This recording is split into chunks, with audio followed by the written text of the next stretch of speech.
Just want to welcome everybody tonight to our speaker series. This is our kickoff event for what we hope will be a monthly gathering of TechCom folks and people across campus really who are interested in what TechCom can do for you. So if you find value in tonight, or you see how other friends or colleagues could use this and you think it could be useful to them, I hope you'll encourage them to keep an eye out for our speaker series. We'll be hosting several more in the coming year. So hopefully next month will be our next one. So stay tuned on that. And tonight we have our very own Dr. Vance talking tonight about Zotero. Zotero is a research tool to help you keep track of all your research resources as you're gathering for research, for your papers, your lit reviews. And so certainly a great way to kind of keep everything straight. And I think he's got some great tips ahead for us. So with that, I'll turn it over to Dr. Vance. Excellent. So I'm going to get my slides up here for you. And it might take me just a second, but to get started, I want to say thanks for being here. It is good to have all of you to chat with. Got my notes here. Okay, so you should all be able to see my slides okay, and nothing else on my screen, I think. So for those of you who might not know, I'm an assistant professor of technical communication, and this is my first year at Mercer. So I'm really happy to be here and happy to chat with you all. And hopefully, if you have questions, you can throw those in the chat, or we can talk at the end.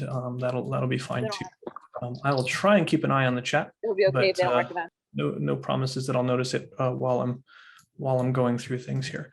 Okay, so.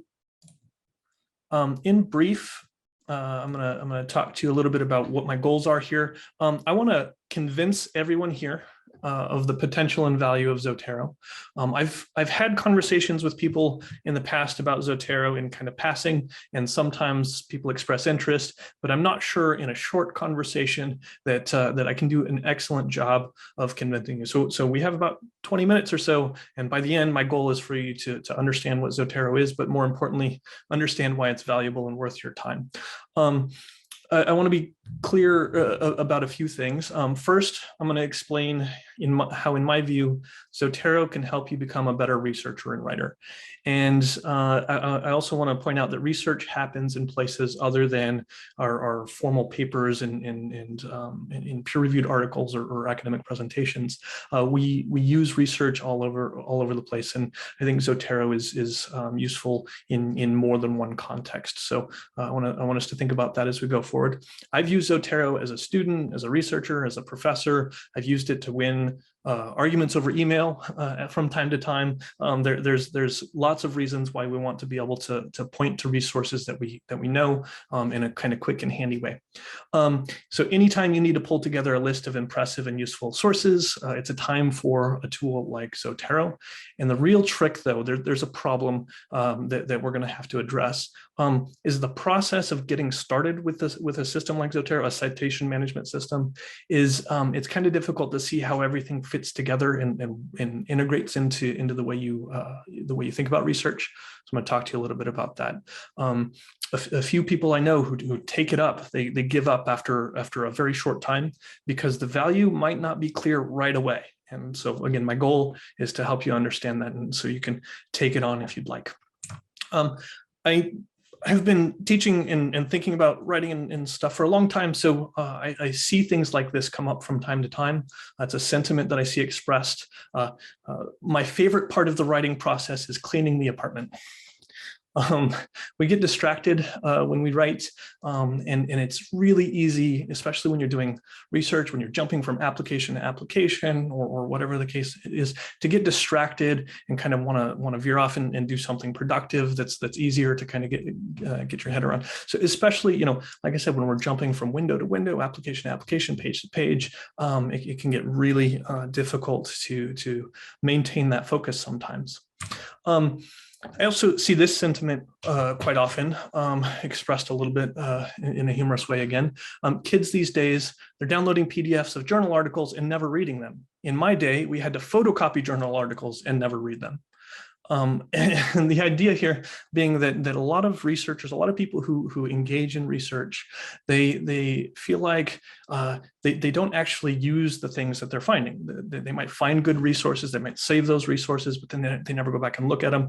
And even if they look at them, they don't remember where they put them. And when they're writing, they can't cite it. So there's a problem here that's kind of being expressed. There's also, I think, kind of a disheartening thing that happens here, a discouraging thing, that if you have this mentality that you're just kind of piling up sources, that when you're actually doing the research, the value of what you're finding might not be there as well. So I want to encourage you to maybe not think this way, and I think we'll see how that works.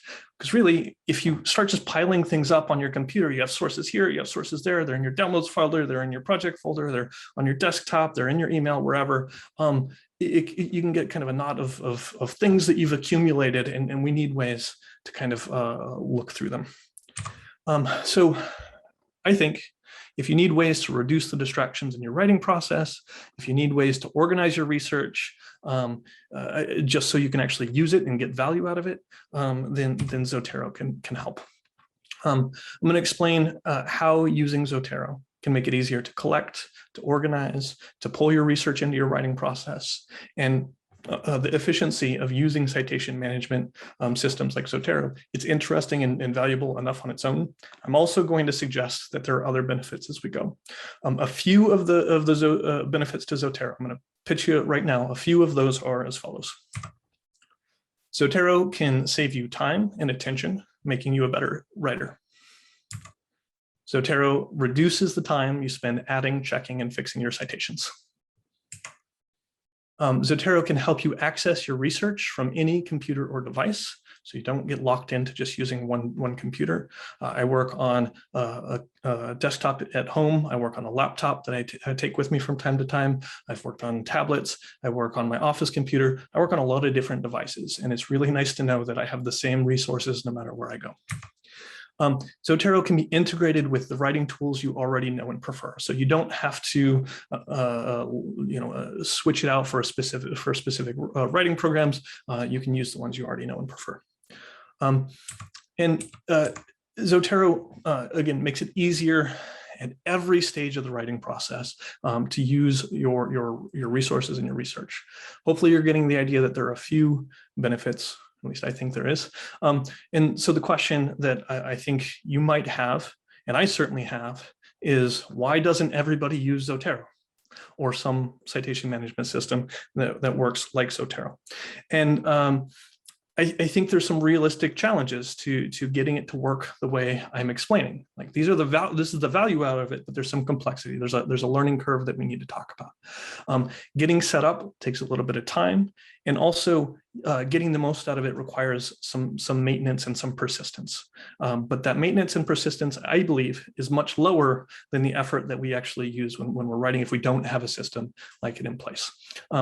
So again, I know a lot of people who kind of take a look and they're just not comfortable with taking on a new system. They kind of fall back into the routines that they're comfortable with.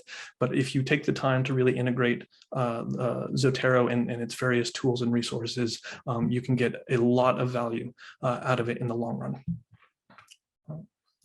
So let's kind of talk about what it looks like and how to get started with it if you'd like to. The first steps for getting Zotero up and running, if you go and look at the website and just go to zotero.org, and it'll say right there on the front page, download the application. You download and install a few different things though. I like to think of it not necessarily in terms of what you should download though, but how it fits into the work I'm doing, because it involves, again, lots of different tools and resources. Zotero is not really a single program or application. It's a collection of tools that are designed to support your entire research experience. The main application is a key piece, but equally important are the browser connectors, the word processor plugins, and the other tools that you might want to kind of use as you go, depending on how you like to write. Most of those are as easy to download as a couple of clicks, and they go right into work. Some of them require a little bit of kind of configuring as you go, but it is usually pretty straightforward. So if you think about the whole writing process, if we think about a single project, for example, we can kind of map out the process kind of like this. You've read some stuff, you have access to those. You might want to go back and check through and look through some of those resources. You find new resources, you organize your resources and read, you take notes. When you're writing, you got to cite and create a reference list. You need to update and revise. And I've suggested that Zotero kind of integrates with all of these. And so kind of a different way to think about this is maybe you're building and using a resources library. You're adding to that library all of the time. You want to be able to access and read your research whenever you need to. You want to be able to, again, annotate and take those notes. But you also want to very quickly be able to and accurately be able to reference that material, whether it's the articles that you found, the resources you found, or it's your notes. You want to be able to find that material, use that material quite effectively. And maybe you have a manuscript. You want to be able to go back and edit that manuscript quite quickly and painlessly.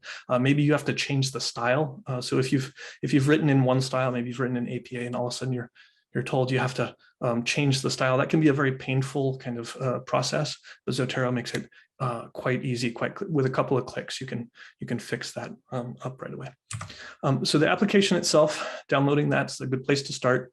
It can be downloaded onto desktop or laptop. It's available on Windows, Mac, or Linux, and it integrates across. So if I'm on my Windows computer at home or on my Mac laptop, it doesn't matter. I'm going to be in good shape. So no matter what operating system you prefer, you can download and install it. The main application functions as your personal library. Every time you add a source, you can add associated files and notes.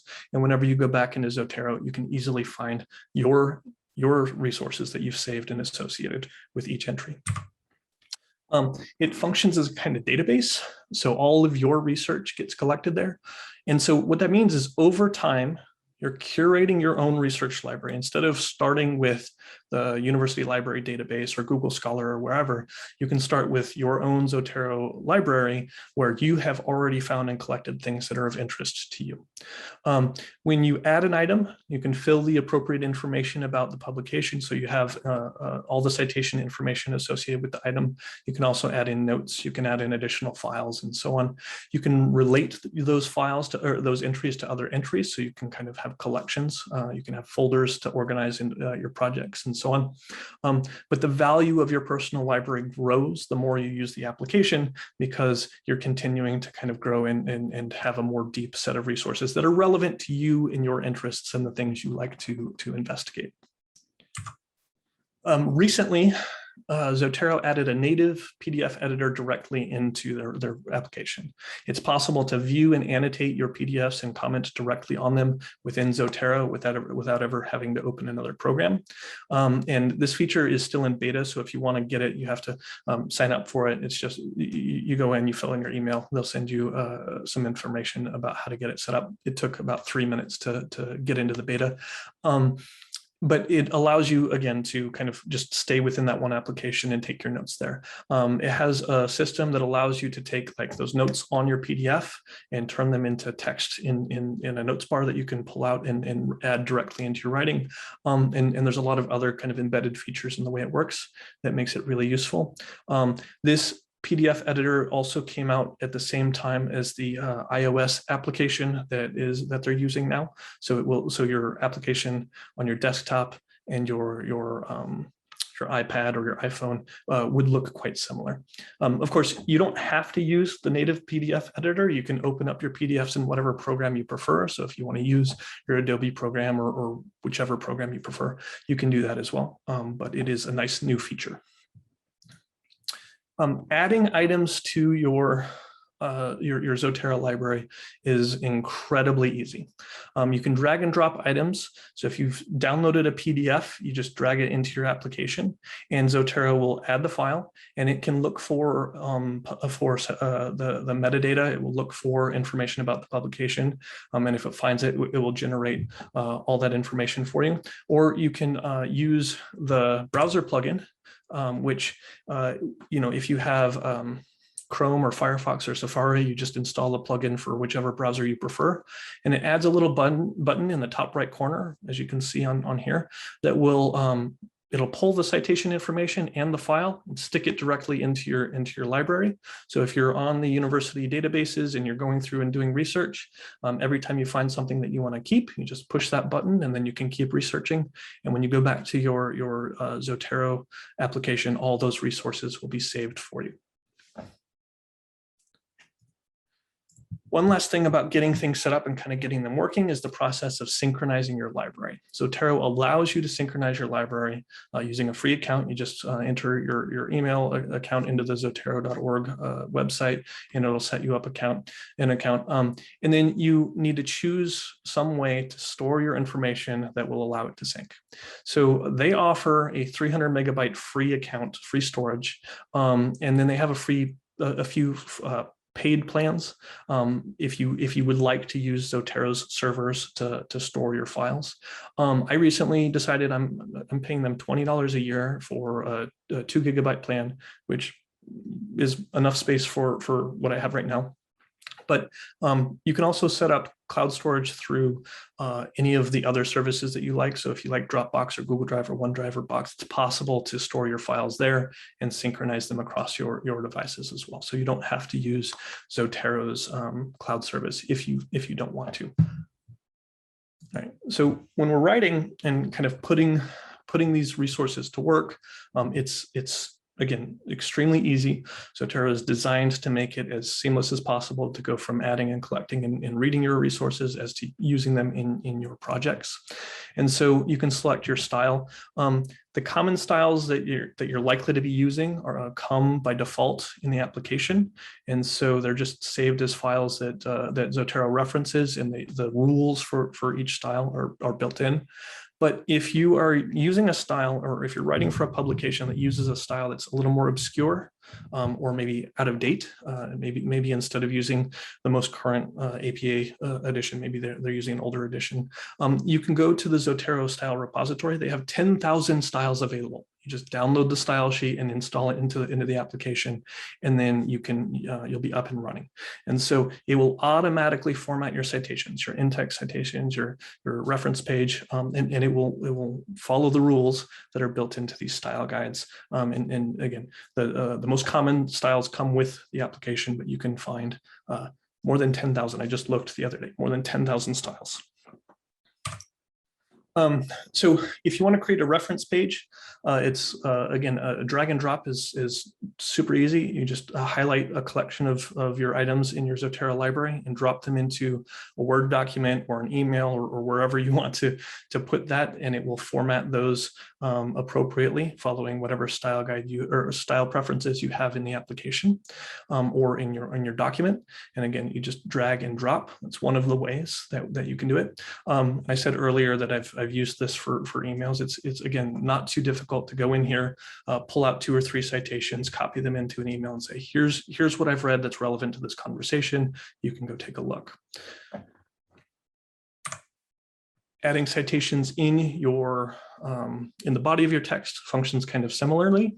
You can insert a little Zotero field, and then it opens up a search box. In that search box, you go in and you search for items in your library, and it will insert those into the body of your text. And then if you want, you can use the reference feature in Word or in Google Docs or whichever program you're using, and it will look throughout your whole document, and it will automatically list those in the reference page. So you don't have to keep track of which items you've cited.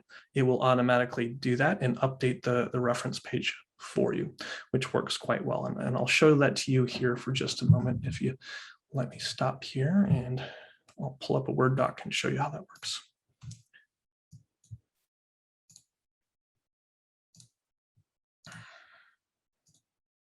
All right.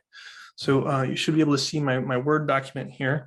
And so I'm going to come up here. There's a tab that's opened up because I have Zotero installed, where I have my Zotero options. And there's things like add and edit citation, add note, add bibliography, and so on. So if you hit add edit citation, it opens up, for the first time it opens up your style preferences. I'm just going to do APA, and then it opens up a little search bar, and we can look for whatever we want. So if I want to look for something, I can just search through my database and select what I am trying to add. And then maybe if I want to do something else, I can add that in here. And then once I've had my citations ready, I hit enter and it formats the citation for me. Then later, when I'm on my references page, I can come up here and I can add a bibliography, and it automatically associates the things I've cited with my bibliography field. Okay. Sure.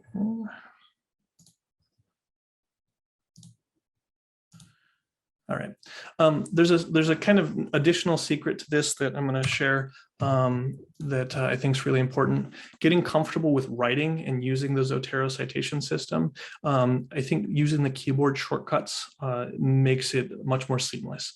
And so it is possible that the way it works is Zotero builds macros into Word, and you can associate those macros with a select set of keys. And so what I do is I map those macros, and I'm going to share a worksheet, a little handout that'll tell you how to do this. It's a very simple set of instructions. But in your settings, you can map a couple of keys. And so when I'm typing, I just hit Alt-Control-C to cite. And every time I'm typing and I want to cite something, I just hit those keys and it will create that citation field for me. I just search and add my citation. So I don't have to go through the menus and find where the commands are. I don't have to memorize too much. I just use that same shortcut on every device. And every time, and this is where the configuration kind of thing comes up. Every time I get a device and I'm setting things up, I make sure my programs are installed, I make sure my shortcuts are working, and so on. It takes a little bit of configuration. But once I'm up and running, the writing process is really quite seamless. So when you want to, if you want to use Zotero, you got to get used to the idea that it's going to take time. This is a system that it suffers from this. The value is not immediately clear when you start using it. It looks like it's a lot of work to get up and running, and in some ways it is, but hopefully you're seeing it's not quite as much as it might seem. But the value doesn't really start coming out until you start drafting, until you start so you start trying to read your research and use it in ways that are productive. I wrote my dissertation a couple of years ago using Zotero, and when you're writing a project over a period of months, or when you're using multiple documents to draft, it's really nice to have a system like this to manage those sources, because tracking your sources over time can get quite onerous, especially in larger projects, or when you have a sequence of related projects as well. So a few things, again, you got to set up the programs and kind of figure out how those integrate with the tools you're using.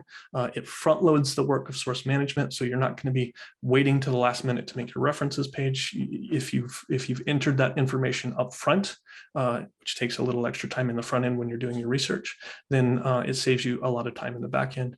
But you want to learn to use those tools as you work. Again, the value of the tool becomes apparent as you draft and the more you use the program. All right.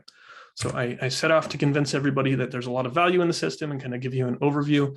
I think we have a little bit of time. I can chat with anyone who has questions about it or wants to know a little bit more.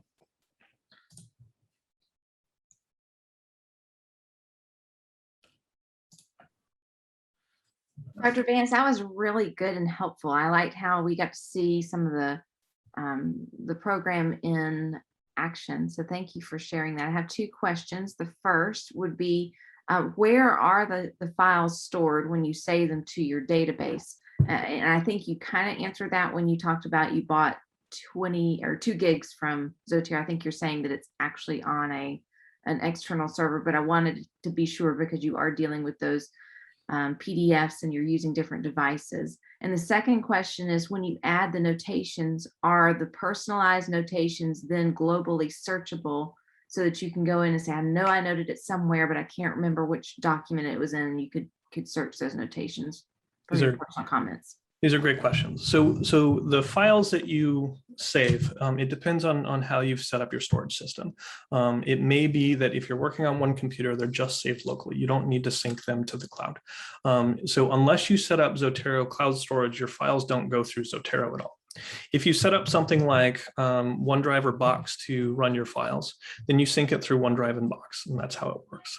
The metadata stuff, I believe, largely goes through Zotero, though. So your main citation information would go through Zotero, but your files themselves, your PDFs and notes, those things would go to whatever storage device that you have. They might move through Zotero's, the information about the items can move through Zotero's infrastructure as part of the syncing process, but the files themselves, you get to dictate where you store those.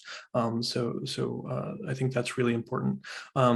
A couple of years ago, I was at an institution that offered unlimited storage through Box, and this was wonderful. I took full advantage of it. I synced my Zotero library through it, and then when I left there, I had to cut down a lot of stuff because I was just saving everything. It was, but I didn't need to. I realized like I'm getting more value out of it by only having things that I really want instead of just everything I come across, which I think is healthy.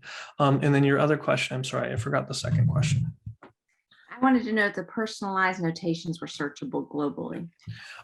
So yes, there's a very robust search system in Zotero, and I generally don't write my notes inside Zotero. I did for a while, but I started putting them in my PDFs. So all of the metadata is searchable. The titles, the authors, publication information, the dates, all of that's searchable. And then the notes themselves, if you have typed notes, they come up in the search as well. But you have filters on your search tools as well. So you can decide just to search titles or everything. Yes. Can you use it to actually find resources? This is a good question, Mo. Can you use it to find resources, or is it made for organizing the sources you already have? Largely, it's not a search tool for going out and finding other items. I use it primarily when I'm going through like a library database system and I'm pulling things out, or you can even go to Amazon or Google Books and you can save citation information there. You obviously don't get to download everything. You don't always get to download the full source, but you can pull the metadata from like an Amazon book page and it will get you all the information you need. There's also a wonderful part of the tool, and I was thinking about whether or not I wanted to share this, but I'll share it now. I'm going to share Zotero real quick. Up here, there's a little magic wand, and you can enter an ISBN, DOI, PMED, in any of those unique identifier codes that you find with publications. You can enter here, and it will search WorldCat and a couple other major databases, and it will find the citation information and add it here as well. It probably won't find the actual source and install it. I don't think that happens really ever, but it does find all of the data about it and adds it as an item. So I have items in here that are they're just the reference information and not necessarily the source itself. Like some books, I have all of the information about the book, but I have to like pull the book off my shelf and look at it.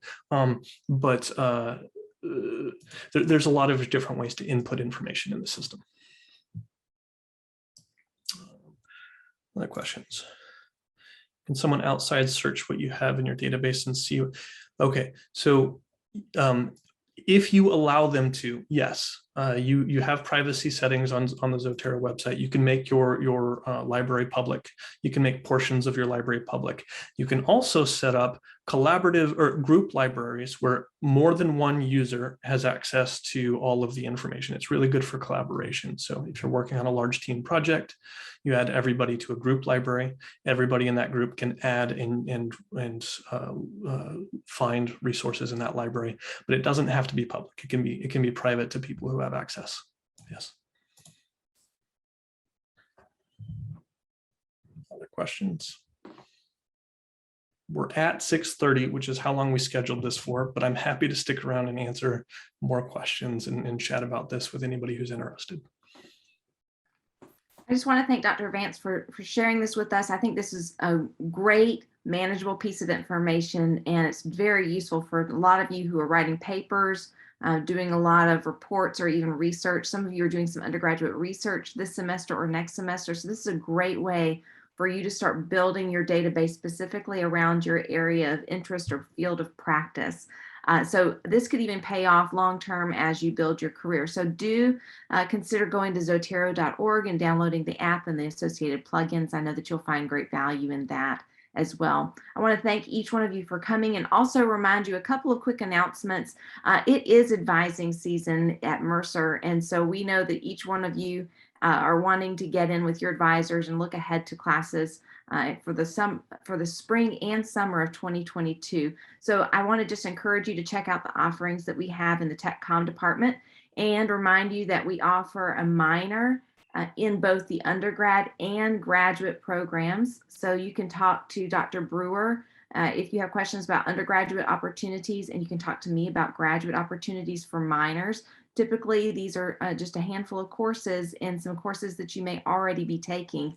And you may, if this kind of resonates with you, this type of information management seems like something you're interested in, we can probably find a course or two to help you along your way in that path. And if this is just turning your head and you're thinking, man, this is really interesting for me and I might like to pursue this as a career, we would love to talk to you more about that and even consider talking to you about being a major or entering in our graduate program. So please reach out and let us know how we can support you in your career goals and aspirations. We're here for you. Again, Dr. Vance, Dr. Brewer, myself, and also joined by Dr. Gallagher and Professor Newman, all on the second floor of SEB and on campus and available online. You can find us pretty easily to contact us via email or phone. Thank you so much. I see that Dr. Vance is sharing some handouts for our group. So as a thank you for coming, please download those resources and use them. And we do hope that you'll continue to be engaged with our speaker series. I think you're going to find a lot of value and support for your career and just some great professional development opportunities by coming and joining us each month. Take care, everybody, and we will stick around for a few more questions if you have any. Good night.